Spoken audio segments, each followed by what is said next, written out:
Ei pessoal, tudo bem com vocês? Eu sou Domingas Alvim, terapeuta transpessoal e escritora, e hoje eu tô aqui pra falar de crise. Sim, quem nunca passou por uma crise, né, gente?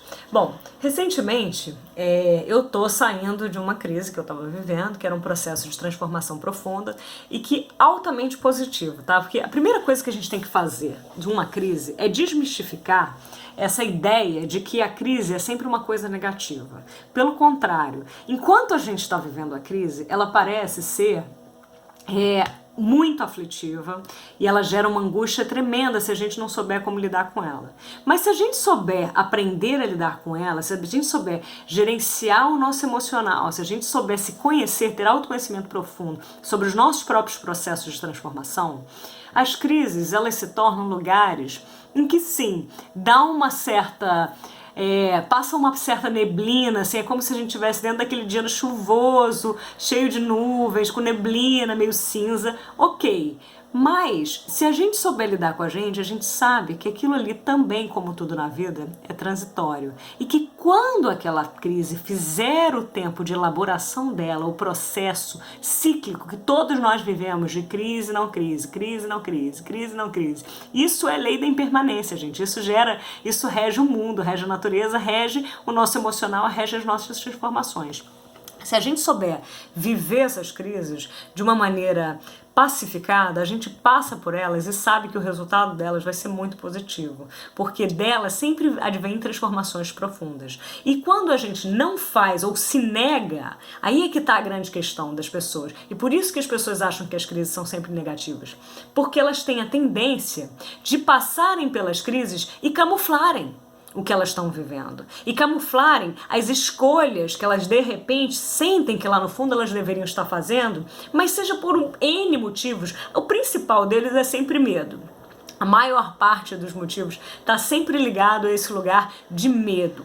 Medo de quê? Do risco que uma crise traz. A crise, por exemplo, no ideograma chinês, são dois ideogramas, são duas figurinhas. Uma delas representa perigo e a outra representa oportunidades. Enfim, para a gente ter uma nova oportunidade na vida, em qualquer âmbito dela, a gente precisa correr por um certo perigo. É o perigo do quê? O perigo do desconhecido. É o perigo de assumir o risco de tomar uma decisão que vai botar a gente fora da nossa caixa, fora da nossa zona de conforto.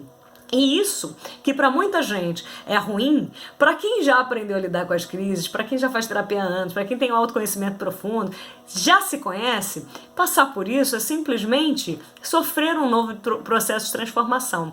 E é muito interessante, também é interessante a gente saber, eu li esses dias que o José Maria Doria, que é um cara que trabalha que faz, né, um dos grandes precursores aí da transpessoal, que eu gosto muito, ele comparou esses momentos de crise com o momento do bicho da seda, né, da lagarta, do momento em que a lagarta entra no casulo para depois se transformar em borboleta. Enquanto a lagarta está ali dentro aquele casulo, se a gente parar para pensar, gente, aquilo é um caixão.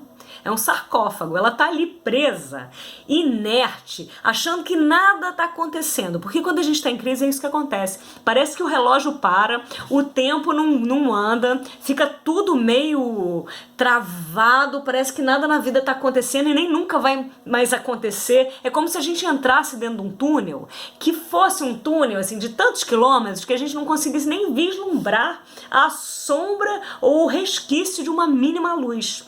E é por isso que muita gente, assim, nesses momentos de crise, de profunda escuridão, nesses momentos em que ela acha que está ali praticamente vivenciando a morte, as pessoas se desesperam e muita gente tenta suicídio ou se suicida. Muita gente acaba tomando decisões péssimas, muita gente começa a agir desesperadamente, ou seja, desesperado, sem ter o que esperar, e vai por um caminho completamente horroroso para si mesmo, entendeu? Acaba fazendo um bando de M por aí, né?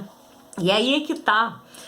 A gente tem que entender que nesses momentos de crise, o que a gente precisa ter é muita calma É muita paz de espírito, é muita meditação, é muito yoga, é muita caminhada, é muita contemplação, é muita busca por um próprio autoconhecimento, muita busca por um entendimento, muita terapia. Para quê? Para a gente saber passar por aquele tempo e a gente entender que dentro daquele casulo que a gente está vivenciando quando a gente está em crise, como se fosse a morte, né? A gente está ali dentro daquele sarcófago, igual o bichinho da seda, vencendo aquilo como se estivesse morrendo. Como se estivesse prestes a morrer, não fosse aparecer nada dali. Só que a gente tem que confiar no quê? No projeto da vida. E o projeto da vida, o projeto do universo, o projeto da consciência universal, o projeto divino é sempre de expansão. E a expansão se faz a partir de transformações. Mas não são transformações superficiais, são transformações profundas, que vivem e que são realizadas no esconderijo lá do nosso interior. E é nesse interior, é nesse lugarzinho escondido lá, todo camuflado, todo fechado, porque nos momentos de crise a gente se fecha, né? Como se a gente fosse para dentro do nosso casulo. E é isso que a gente quer fugir do mundo. Nada faz sentido do lado de fora. Então, é nesses momentos que toda a transformação da sabedoria divina, que toda a transformação da vida, que toda a transformação interna está sendo processada. É claro que a gente tem que estar fazendo um trabalho de busca interior. Caso contrário, a gente vai ficar camuflando o que está acontecendo, comprando um bando de coisa, saindo para milhares de programas, ficando com milhares de gente, enfim, fazendo coisas assim, que não necessariamente são aquilo que a gente estava gostando, mas a gente está tentando tanto fugir da crise em vez de lidar com ela, amadurecer com ela, fazer o processo de elaboração e de transformação, para que a gente saia no final de todo esse processo como borboletas. E essa é uma ilustração, essa é uma metáfora que o José Maria Dória usou, que eu achei fantástico, porque é isso. A gente, quando vive um processo de crise, se a gente souber lidar com ele, se a gente souber fazer essa ponderação, se a gente souber que ele também vive além da impermanência, que quer dizer o quê?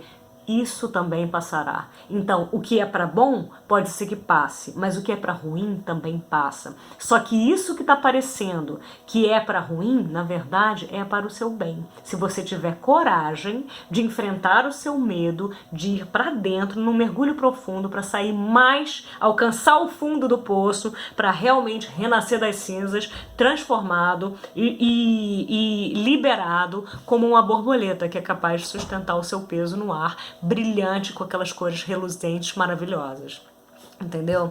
Então é nesse processo de observação interna, nesse processo de calma, nesse processo de confiança de que o que está para vir é para ser seu, é para te melhorar, sem fugir da crise, sem fugir daquilo que está te atormentando, porque quanto mais você fugir, mais aquilo vai voltar e não é para te atormentar, é para te despertar. Então, gente, crisalidar, ser crisálida, entrar no casulo, na verdade é um processo de despertar, não é de atemorizar. Aprenda isso, aprenda a internalizar isso, aprenda a se pacificar com isso, porque isso também passará e passará, se você souber fazer elaboração, passará para bem, para te fortalecer, para te mostrar que você não pode depositar a sua segurança, porque quando você entra em crise você fica sem chão, você perde seu eixo, você perde seu equilíbrio. Você não pode depositar a sua segurança em coisas materiais, em pessoas, em relacionamentos, em trabalho, em nada, porque tudo isso está suscetível à lei da impermanência. A única coisa que não está é o seu ser supremo interior. É aquela coisa, essa consciência testemunha que está lá atrás, ligado aí a um divino infinito, a um senso de conexão profunda, de que nós estamos aqui já por muito tempo e por muito tempo nós ainda estaremos, né? Almas infinitas e de existência completa. Bom, gente, quem tiver vontade de experimentar fazer terapia transpessoal comigo, entre em contato. Vou ter o maior prazer de te atender, vou ter o maior prazer de te orientar a passar e a aprender a elaborar as suas crises, a se entender, a entender como vencer os seus medos, como se transformar na pessoa que você realmente quer. Você precisa ter abertura, você precisa estar disposto a mudar, você precisa estar disposto a se abrir a essa nova identidade que vai chegar. Porque a identidade identidade passada sofre muito para morrer. E a gente precisa fazer a transformação, tá bom? Deixar ela desapegar, deixar ela aí. Beijo e vem. Um beijo, tudo de bom. Obrigada pela parceria aqui, pela cooperação, por estar sempre comigo, tá? Luz na sua vida, luz na minha, luz na vida de todos. Tchau, tchau. Beijo.